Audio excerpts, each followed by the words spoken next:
আসসালামু আলাইকুম কাঞ্চন কিচেন রান্নাঘরে একেবারে স্বাগতম। তো আজ রান্নাঘরলায় বাফা পিঠার রেসিপি লইছি।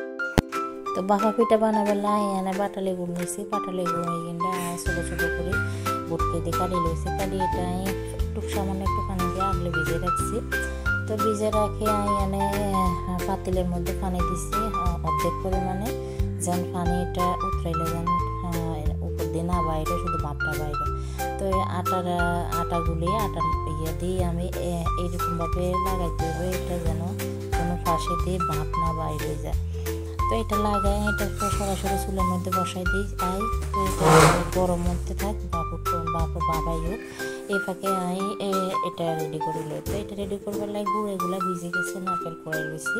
তো এটা একসাথে দেন যাইতো না, গুঁড়েগুলা আস্তে আস্তে মেশানো। এটা বেশি পানিও দেওয়া যাইতো না, আবার শুকনো থাকানো যাইতো না, এরকম করে একটা বানাইতে হইব। তো এটা মোটামুটি আমি গুঁড়েগুলা দিয়েছি, দিয়ে গুঁড়ে চাইছি যে এটা মোটামুটি ঠিক আছে। আর বেশি এটার থেকে বেশি হলে হয়তো দেখা গেছে দলা পাকাই যাবে। তো এটার মধ্যে আমি নারকেল দিয়ে দিচ্ছি, নারকেল দিয়ে পরিমাণ মতো যতটুকু লবণ লাগে অতটুকু লবণ দিয়েছি। লবণ দিয়ে এটা ভালো করে মিশাইলাম, মিশাই এবার কিচেনে চলে যাব। তো এরকম করে একবার বাফা পিঠা বানা খাইন, অনেক মজা লাগে আসলে। তো আমার কাছে মনে হচ্ছে মিষ্টি একটু কম, করে আমি আর একটু গুড়ে ছোটো ছোটো করে কাটি এটার সাথে মিশিয়ে দিচ্ছি, যাতে এইভাবে একটা বাটির মধ্যে বেশি চাপাচাপি করেও দেওয়া যাইতো না, আবার বেশি রাখা যাইতো না।